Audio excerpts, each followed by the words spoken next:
Ok, bonjour tout le monde. Ça va là? La vidéo, ça va là? Oui, ça va. Bon, écoutez, je suis Eli Kamano, hein, vous le savez, artiste, auteur, compositeur, écrivain et politique aujourd'hui. Donc, je fais cette vidéo pour apporter quelques précisions par rapport à certaines allégations tenues par un artiste qui se fait appeler artiste du peuple. Et tout est parti de quoi, hein, pour votre gouverneur? Tout est parti d'une publication, je pense qu'il a supprimé, ensuite où il dit de lui montrer un artiste en Guinée qui n'a pas changé de veste, en fait qui ne s'est pas prostitué. Alors il y a eu des réactions, plusieurs réactions, des artistes venant de par-ci par-là. Et à mon tour, j'ai fait une réaction, j'ai aussi fait une publication où je dis que si Alpha Condé t'appelle, vas-y, mais n'essaye pas de suyer l'art, car l'art est un instrument de vérité et non un instrument de propagande. Mais à l'égard de toutes ces publications, sur les commentaires, il y a des choses dont j'aimerais apporter des précisions, sur lesquelles j'aimerais apporter des précisions. Alors, on nous dit que Eli Kamano est un arnaqueur. On nous dit que Eli Kamano est un truand. On nous dit que Eli Kamano fait de son combat un fonds de commerce pour arnaquer les gouvernants. D'accord. Je vais aller pas à pas et thème par thème, régime par régime. J'aimerais d'abord attirer votre attention sur le fait que depuis le temps de Lansana Conté jusqu'à maintenant, les mêmes personnes qui sont autour de Alpha Condé sont les mêmes qui étaient dans le système. J'ai combattu le système de Conté. Au moins ça, vous ne direz pas que je prenais de l'argent. J'ai combattu le système du CNDD, mais sur mode avion. C'est pas grave, tu peux mettre sur mode avion. Ça ne garde pas la vidéo. Mets sur mode avion. Ok. T'as mis? Voilà, pour ne pas qu'on dérange. Oui. T'as mis? C'est bon? Oui. Très bien. La vidéo continue, j'espère. Oui, ça continue. Voilà. J'ai combattu le régime du CNDD. Le général Konaté, qui a assuré l'intérim à un moment donné de l'histoire de notre pays, est encore en France. Et lorsqu'une fois on m'avait appelé au camp pour me demander qu'est-ce qu'il fallait pour moi pour que je fasse la campagne des militaires, ma réponse a été nette et non. Le général Konaté est témoin oculaire parce qu'il n'est pas encore mort.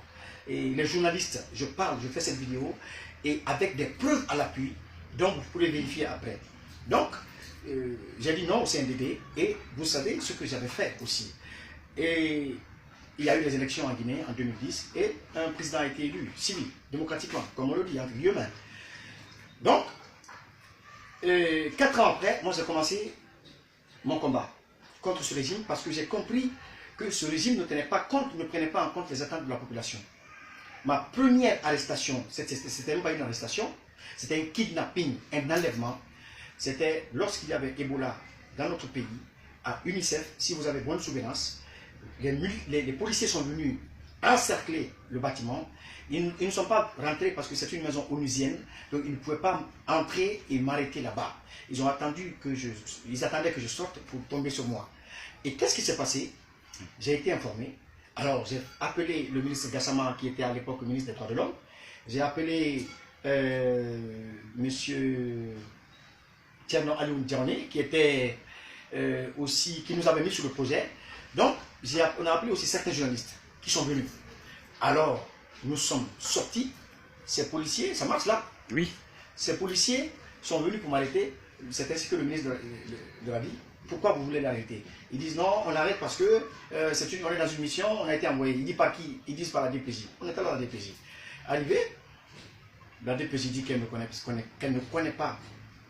pas cette histoire. Le ministre appelle le directeur de la DSP qui décline aussi, qui dit qu'il ne connaît pas cette affaire. Le ministre appelle à l'époque le ministre de la Marifine Diané, qui était ministre de la Sécurité, qui décline, qui dit aussi qu'il ne connaît pas cette affaire. Alors le ministre Gassama me demande de rentrer chez moi.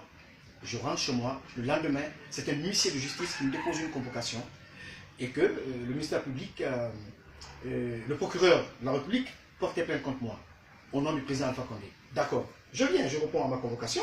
On me dit, on me montre des écrits tirés sur ma page. On dit, c'est toi qui as dit ça contre le président, c'est toi qui as dit ça. Je dis, oui, c'est moi qui l'ai dit.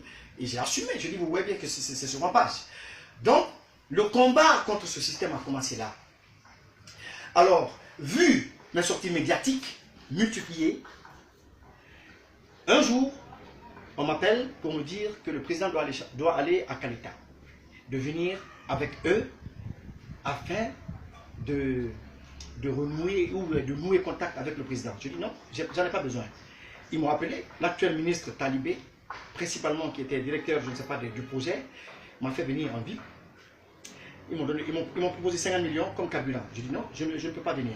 Je ne viendrai pas parce que votre intention est justement de m'amener à Kalita et de me confondre à ce mouvement-là pour que après vous dites au peuple, pour dire au peuple que je suis un vendu et que je prends de l'argent avec vous et pour faire un combat qui n'est pas noble. C'est ça le but de votre invitation. Et je n'ai pas manqué de le dire.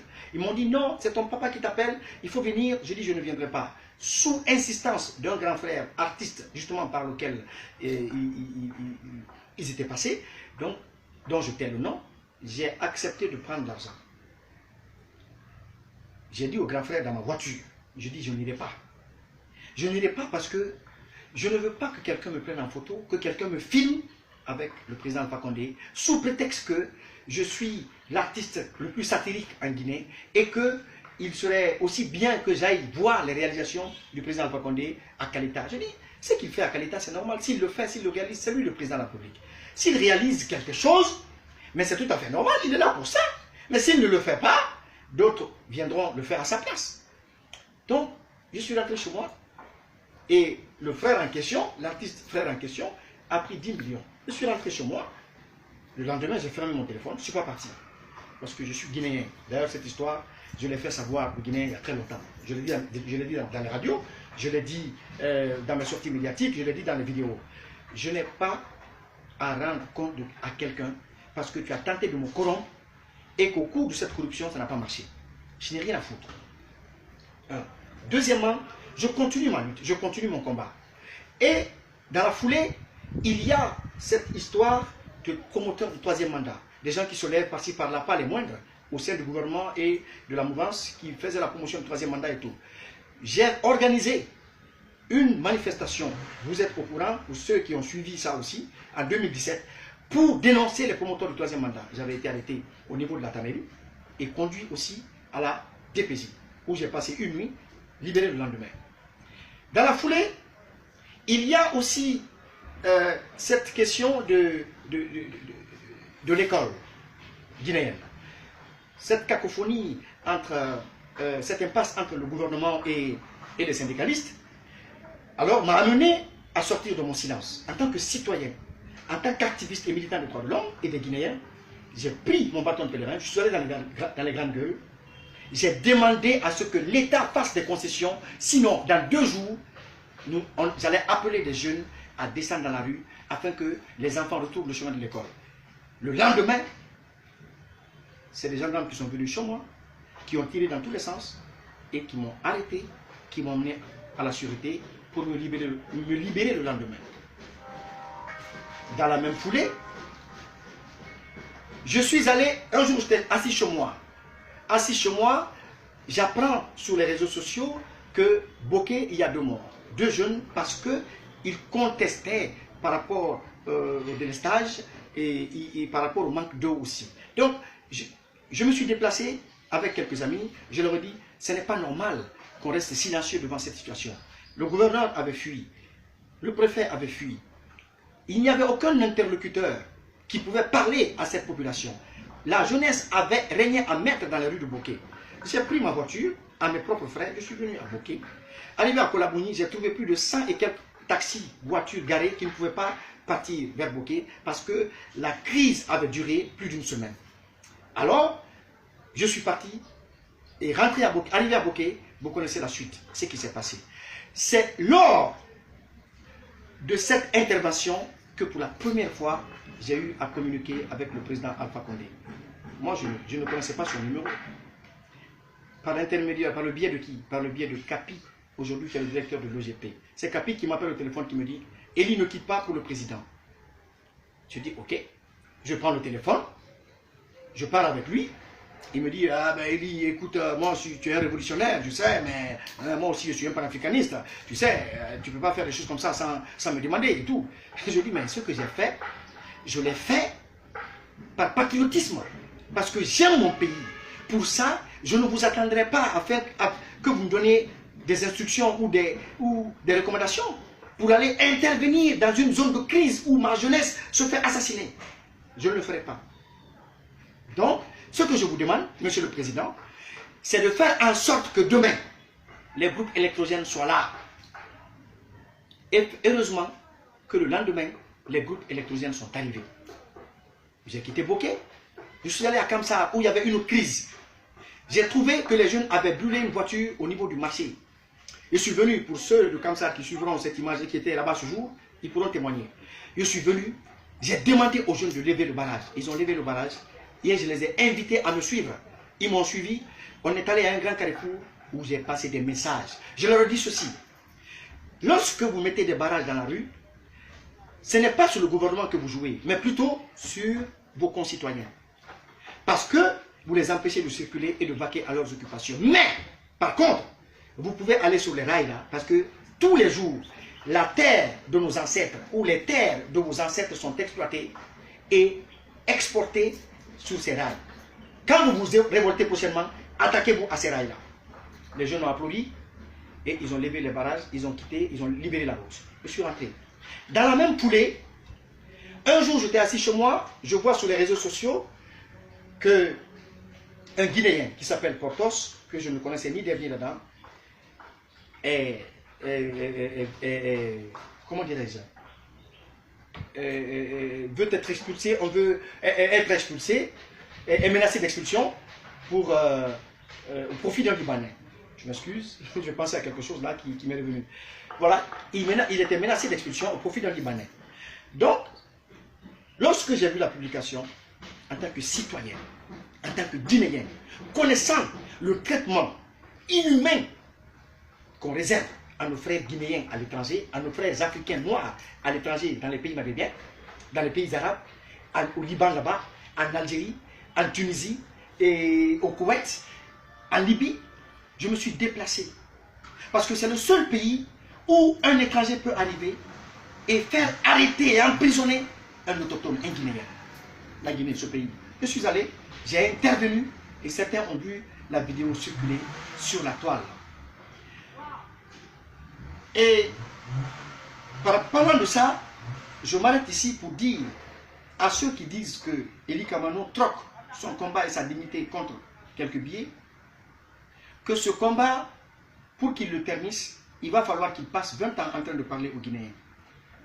Ou en train de prouver aux Guinéens qu'à un moment donné de l'histoire de notre pays, j'ai troqué ma dignité contre une montagne d'or ou bien contre une valeur. Aussi petite qu'elle soit ou aussi grande qu'elle soit. J'aimerais que ces personnes me prouvent, sans passer par des allégations personnelles ou des attaques personnelles. Je suis aujourd'hui un leader politique. Je ne rentre pas dans les attaques de personnes. Des considérations, des petites considérations de personnes, moi j'ai dépassé ça. J'ai mené un combat dans ce pays et pour ce peuple que j'assume. Et pour l'Afrique, mon combat s'est élargi sur l'Afrique. Donc ce n'est pas un combat seulement des petites personnes ou une poignée de personnes qui va se lever pour être des émissaires du gouvernement parce qu'on les donne 20 millions quand ils sortent en campagne de sensibilisation de la population entre guillemets pendant qu'ils n'ont même pas ce mandat. Ils gagnent les 20 millions, les 30 millions et ils rentrent pour s'attaquer aux personnes de bonne moralité, aux personnes intègres. J'ai cité tous ces exemples pour leur dire que lorsqu'on parcourt nos différentes pages, on se rendra nettement compte qui a été artiste du peuple ou qui ne l'est pas. C'est clair. Ça, c'est premièrement. Deuxièmement, j'aimerais leur dire, parce que je vois en commentaire, les gens parler de 900 000 $ et de 350 millions qui m'auraient été donnés par le ministère des Mines. C'est une très bonne chose. Je suis aujourd'hui devant vous, je parle sans orgueil, je parle sans prétention, je parle avec honnêteté et sincérité. Et Dieu m'est témoin parce que je suis agent. Je commencerai par le cas de 900 000 $. Je suis un citoyen guinéen. Comme je le disais à l'entame, j'ai été contacté par un ami qui est encore là, qui est en séjour en Guinée, qui vit en Allemagne. Cet ami m'a dit, mon frère, toi tu as des relations dans ce pays, j'ai un gros contrat avec moi, j'aimerais que tu m'aides. Je suis venu le voir. Lorsqu'on s'est vu, cet ami m'a présenté la directrice d'une société australienne. Alors, comme je parle un peu anglais, j'ai discuté avec la dame. Et après discussion, la dame m'a fait savoir qu'elle avait un business d'importation de sucre. Et qu'elle avait le même business, elle avait la même société implantée, je ne sais pas, au Rwanda, et dans, je sais pas, à Djibouti, un truc comme ça, dans 2 pays africains, et en Australie. J'ai dit, mais ça c'est une bonne chose pour la Guinée aussi. Elle me dit, je veux que tu te renseignes sur le prix de la tonne du sucre sur le marché guinéen. On s'est renseigné, on a vu que la tonne du sucre s'élevait à 700 $. Elle a dit que sa société pouvait livrer 12 500 tonnes, c'est-à-dire un bateau, à la Guinée à 500 $, afin que, pendant le mois de Ramadan, que les Guinéens puissent acheter à un prix bas, raisonnable, abordable, le sucre, qui est d'ailleurs cette denrée très convoitée en cette période. Donc, j'ai accepté d'aller sur le marché, faire des enquêtes. Après, j'ai dit à la dame, voilà ce que ça fait. La dame dit, bon, nous, on peut envoyer 12 500 tonnes. Mais pour ça, il nous faut des bailleurs, des opérateurs économiques qui, vraiment, en qui tu as confiance et qui peuvent ou qui pourront faire cette transaction avec nous. Parce qu'on parle de 6 millions de $. Moi, je leur dis, mais 6 millions de $, ça c'est ouf, c'est fou. Moi, je prends ça. Je n'ai jamais assisté ou je n'ai jamais été concerné par une affaire de 6 millions de $, ou bien je n'ai jamais été impliqué dans une affaire de 6 millions de $. Ça, c'est trop pour moi. Contrairement à celui qui dit qu'il est devenu milliardaire grâce à Alpha Condé. Nous, on n'est pas milliardaire. C'est trop pour moi, ça. Donc, qu'est-ce qui se passe? Je prends la dame. Je suis un patriote. Parce que, au-delà même du fait que j'attaque le système, au-delà du fait que je critique, je proteste, je conteste, lorsque je vois un intérêt pour les Guinéens qui peut être résolu ou réglé par l'État, rien ne m'empêchera d'aller vers l'État pour le bien et l'intérêt supérieur des Guinéens. Et c'est ce que j'ai fait. J'ai pris la dame, nous sommes allés voir Capi. Capi, dont je vous parlerai tout à l'heure, des relations qui nous lient, ou qui nous ont toujours liés, des relations très floues. Je viens avec la dame, j'explique à Capi. C'était en face du Bembéa, il nous a donné rendez-vous là-bas. On est venu s'asseoir, on a discuté. Après discussion, moi-même je ne cernais pas réellement ce que la dame disait par rapport à un intérêt qu'elle pouvait me donner. Alors, il m'a dit, il a été clair. Il dit, bon, il dit, écoute, moi, cette histoire, je ne veux rien dedans. On ne veut rien gagner dedans, on veut juste que toi, tu aides l'argent. Et pour que tu aides l'argent, j'aimerais te demander d'aider le vieux. J'ai dit, aider le vieux, quel vieux? Il dit, le président. Je dis, l'aider comment? Il m'a dit, mais Eli, tu es intelligent, tu sais ce que tu dois faire. Donc, j'ai compris le message. J'ai dit à la dame, il nous a recommandé son frère. On est venu voir son frère qui parle mieux anglais au Novotel. On vient, on s'assoit, son frère discute avec la dame très bien en anglais, parce que lui, il parle couramment anglais. Après discussion, je me suis rendu compte que ma commission, la dame, sur les 6 millions de $, c'est-à-dire sur le marché qu'elle va faire, comme je suis l'intermédiaire, la personne qui la met en contact avec soit les autorités ou un opérateur économique, donc elle m'a parlé de commission.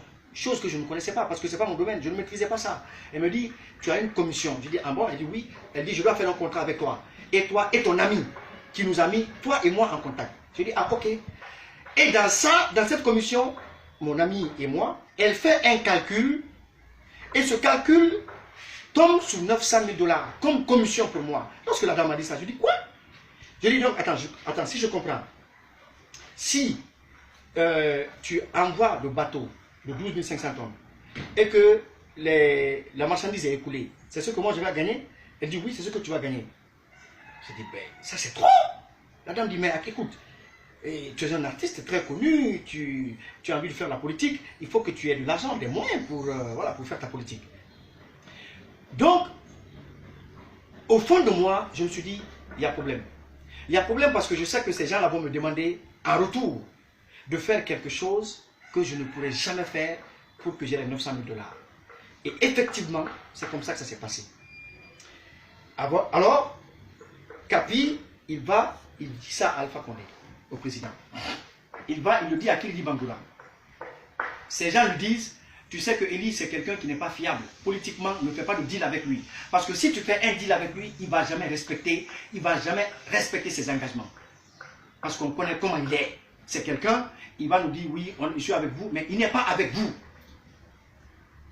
Donc, Kapi est venu, il m'a dit cela. Il m'a dit, bon écoute, Eli, moi je ne ferai pas de deal politique avec toi. Parce que je lui dis, mais qu'est-ce que tu entends par deal politique? Il me dit non, écoute, je pensais que je voulais que tu fasses ça pour que, voilà, que tu aides le vieux, que tu nous aides, que tu fasses. Mais je vois que vraiment. Donc, ils ont commencé à me faire traîner avec la dame. Et j'ai dit à la dame, je dis bon, j'ai les messages de la dame ici. Il n'y a pas ce que la dame n'a pas fait. Elle m'a supplié, elle m'a envoyé des messages. S'il te plaît, accepte ce qu'il demande. Je lui ai dit, j'ai les messages d'elle ici. J'ai dit à la dame, je dis, tu ne sais pas dans quoi tu m'as trouvé. Tu ne sais pas comment je suis dans ce pays. Dans ce pays, il y a une grande majorité, une grande partie de cette population qui compte sur moi. Une population désespérée, qui vit dans la précarité, qui compte sur moi. Une population que je défends, il y a des lustres. Je dis, si je prends 900 000 $ moi seul, c'est beaucoup d'argent, certes. Mais j'aurais déçu à jamais, mais à jamais, cette population-là. Voilà l'histoire de 900 000 $ dont il parle. Quand il vient parler des sujets dont il n'a pas les tenants et les aboutissants. Il parle parce que ses mentors lui ont dit, va dire ça. Il a voulu escroquer le peuple à 900 000 $. Comment je peux escroquer le peuple à 900 000 $ pendant que j'ai voulu aider mon peuple à travers des gens qui sont venus, qui voulaient donner le sucre aux Guinéens à 500 $ la tonne, pendant que le sucre, la tonne est à 700 $. Et dans mon esprit d'ouverture, de patriotisme, je suis allé vers l'État. Même si eux, ils attendent quelque chose de moi, mais quand même, j'ai pris la peine d'aller vers eux. Voilà comment cette histoire s'est tombée à l'eau. Et le président Alpha Condé avait parlé de ça. Si vous écoutez, vous réécoutez bien son discours, lorsqu'il parle des petits drogués, il avait parlé de ça. Il dit, il y en a même qui m'envoient des messages. Moi, je n'envoie jamais, je n'envoie pas de message au président. Je ne lui envoie pas de message. C'est sur WhatsApp. C'est lorsque notre concert avait été annulé. Et ces messages, je vais les mettre en commentaire sur cette vidéo. C'est lorsque notre concert avait été annulé que je lui ai envoyé des messages en lui disant, vous ne pouvez pas annuler notre concert pendant que la scène est notre gagne-pain, est notre quotidien, est notre vécu. Si vous annulez notre concert, vous voulez faire de nous des rebelles. Vous voulez qu'on se révolte. Vous voulez... Et c'est normal que je lui envoie ce genre de messages. Donc, c'est à ma grande surprise que lors de son discours, que j'ai entendu où il disait que le matin, quelqu'un lui envoie des messages pour dire il y a un investisseur qui est venu pour importer le sucre. Moi, je n'ai jamais envoyé de message au président lui demandant de m'aider ou d'aider un investisseur. Je ne l'ai jamais fait. Ensuite, parlant de 350 millions dont il parle du ministère des Mines, quoi. Mais le ministère des Mines est là. Les journalistes, vous voulez visionner, ceux qui vont visionner sur cette vidéo. Mais le ministère des Mines n'est pas caché. Je ne me reproche de rien, mais allez-y là-bas. Adressez-vous à qui? C'est passé au directeur des ressources, un monsieur pour là, qui m'a même donné sa carte. qui m'a envoyé au ministère des Mines, c'est lorsque j'ai quitté Bokeh, sous insistance du président de la République, afin que je vienne le rencontrer. Quand Kapi a réussi à me convaincre, je suis venu. Ce jour, il y avait Moualim Touré, le diable en personne. Et devant le président, et je profite de cette vidéo pour dire au président, ce sont des diables déguisés en êtres humains qui sont en train de le conduire aujourd'hui en erreur, de l'induire en erreur. C'est des personnes qui sont autour de lui. Kapi, Moualim, Kassori et l'autre là, qui dit consort. C'est des diables en personne. Je vous dis, chers frères, ce jour devant le président, Moualim Touré s'est mis à plat ventre pour me demander pardon. Et le président Alpha Condé lui a demandé, mais Moualim, pourquoi tu te mets à genoux devant Eli? Il a dit, président, je lui demande pardon afin qu'il nous aide à avoir le 3e mandat. Je vous le dis aujourd'hui, peuple de Guinée, ces gens ne peuvent pas me salir moi. Ils ont essayé de salir Abakar Souma. Ils ont essayé de salir Khalifa Sall. Ils veulent salir tous les fils dignes de ce pays. Ils veulent salir toutes les personnes qui résistent face à leur corruption et à leur tentative de récupération. Et ensuite, le cas du ministère des Mines, lorsque Kapi m'a dit, ah, le président a donné des instructions, parce que lorsqu'il m'a rencontré, le président m'a dit, bon, on aimerait que tu ailles faire des sensibilisations dans les zones minières. Parce que les gens, ils s'attaquent aux installations des sociétés et tout. Comme je ne pensais pas que tu étais aussi populaire que ça. Ça, c'est le président qui m'a dit ça. Je ne pensais pas que tu étais aussi populaire que ça, donc j'aimerais que tu ailles faire des sensibilisations et tout et tout. Moi, je dis, sans même me le demander, ça a toujours été c'est-à-dire mon souci de premier plan ici dans ce pays. Parce que lorsque vous vous rappelez en 2009, lorsque j'ai chanté le morceau Pardonner, parcourez tous mes albums. Vous vous rappelez pourquoi je l'avais chanté? Et pourtant, Alpha n'était pas au pouvoir. Le CNDD même n'était pas au pouvoir. J'avais chanté ce morceau parce que l'association des victimes, des enfants des victimes du Cambaro s'était levée et avait commencé à poser des actions. J'ai fait ce morceau pour les demander pardon. Donc moi, partout où il y a des crises en Guinée, je me lève. Parce que je suis guinéen, parce que j'aime mon peuple. J'essaie d'intervenir. Je ne demande pas à la majorité des Guinéens, à l'unanimité des Guinéens d'être dans mon esprit.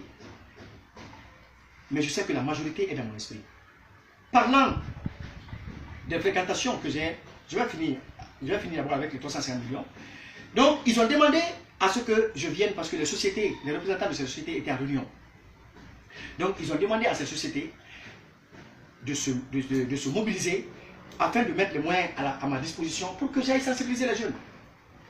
Voilà dans quel contexte Kapi m'avait demandé de faire un devis et de donner au directeur des ressources, je ne sais pas, les ressources humaines ou quoi, du ministère des Mines, monsieur un intellectuel que je respecte bien, et à qui ils ont dit de parler justement aux différentes sociétés qui allaient être là. Donc ils ont fait la réunion. Au cours de la réunion, lorsque le problème a été posé, ce n'était même pas l'argent, ce n'était pas le gouvernement qui allait donner l'argent, contrairement à eux, c'est les sociétés qui étaient censées donner cet argent. Alors, au cours de la réunion, il y a le colonel Bafoué qui se lève, parce qu'il était présent à cette réunion. Je n'étais pas là-bas. Mais quelqu'un m'a appelé qui était à cette réunion, et il a mis sur haut-parleur. Le colonel Bafoué s'est levé, il a dit non, aucune société ne va donner d'argent à Eli Kamano, parce que tout simplement, il n'est pas le président Alpha Condé. Cet argent, je ne l'ai pas reçu. Pour votre gouvernement. Je ne l'ai pas reçu. Maintenant, le jeune en question, le monsieur dont je vous parle, a dit non, voilà ce qui s'est passé, voilà ce qui s'est passé. Mais nous, on ne peut pas rester, on a honte. Parce que ce que tu as fait à Bokeh, tu ne l'as pas fait pour un parti politique. Tu ne l'as pas fait pour le président. Tu l'as fait pour le peuple de Guinée. Donc nous aimerions que tu ailles dans ce sens-là. Donc, c'est ainsi que ce problème-là a été clôturé.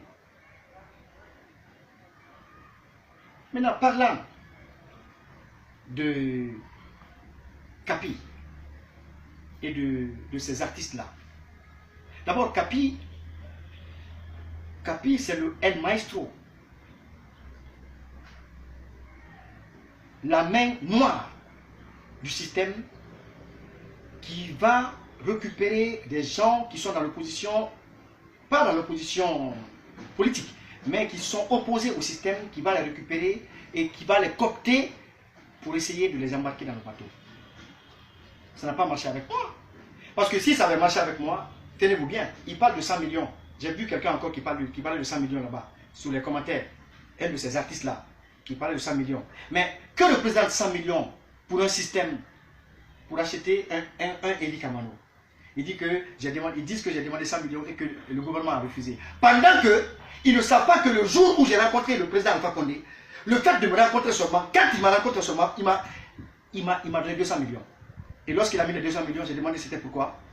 Ils m'ont dit non, écoute, pour tout le combat que tu mènes, le président Alpha Condé s'est levé là-bas, il a dit, mais personne ne m'a dit ça, personne ne m'a dit que tu étais un patriote, personne ne m'a dit que tu as combattu la liste, personne ne m'a dit que tu as combattu la Côté. Le Guinéen est méchant, on était 4. Et si vous avez bonne mémoire, à la télé, le lendemain de notre rencontre, à la télé, il y avait l'ouverture, il y avait, oui, c'était l'ouverture, au lancement officiel du Festival des Arts, je ne sais pas, des Arts de quoi, national. Le président avait parlé de moi et de Takana. Si vous vous rappelez, il y a certains qui m'avaient appelé et dit, ah, mais Eli, le président parle de toi. Il avait dit, je cite, les artistes comme Eli Kamano et Takana, c'est des patriotes, c'est des artistes qu'on doit aider. Parce que, lorsque Moualim m'avait demandé de les aider pour le 3e mandat, j'ai regardé le président et je lui ai dit, monsieur le président, je peux parler? Il dit oui. Je dis, depuis le temps de Lansana Conté, moi je combats les systèmes. Je me suis battu pour l'instauration de la démocratie et de l'état de droit dans ce pays-là. Je ne peux pas tuer la démocratie que j'ai mis en place, que j'ai instaurée. Donc, ce monsieur, lui, m'a respecté.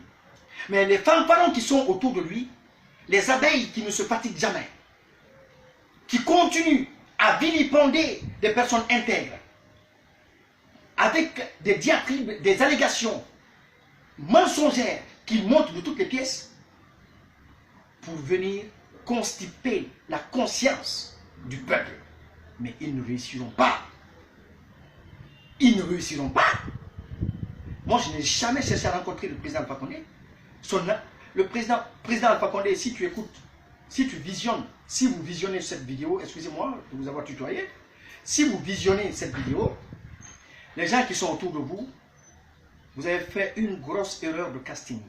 Une grosse erreur de casting. C'est les mêmes personnes, les mêmes diables qui étaient autour de Lansana Conté, de Dadis, et qui sont là aujourd'hui. C'est eux qui représentent le frein à l'épanouissement et à l'émergence de la Guinée. Je vous dis, c'est eux qui veulent vous amener à vous entêter afin de rester et de vouloir forcer la situation devant l'histoire. Parce que pour votre gouverne aussi, pour votre enseigne, le morceau que j'ai chanté, la lettre au président, c'est effectivement l'écrit du président Alpha Condé, la lettre qu'il avait adressée au président Alpha Condé. Regardez, écoutez bien le texte. Vous vous rendrez compte que c'est le texte intégral que j'ai pris pour chanter. Il avait adressé une lettre au président Lansana Conté. Et cette lettre, moi j'ai repris cette lettre, je l'ai chantée dans le morceau Lettre au président, que j'ai adressé au président Alpha Condé. Pour lui dire que dans les années passées, ce que vous décriez, ce que vous dénonciez, ce pourquoi vous vous battiez, aujourd'hui vous êtes à la tête de ce pays. N'acceptez pas qu'à travers vous,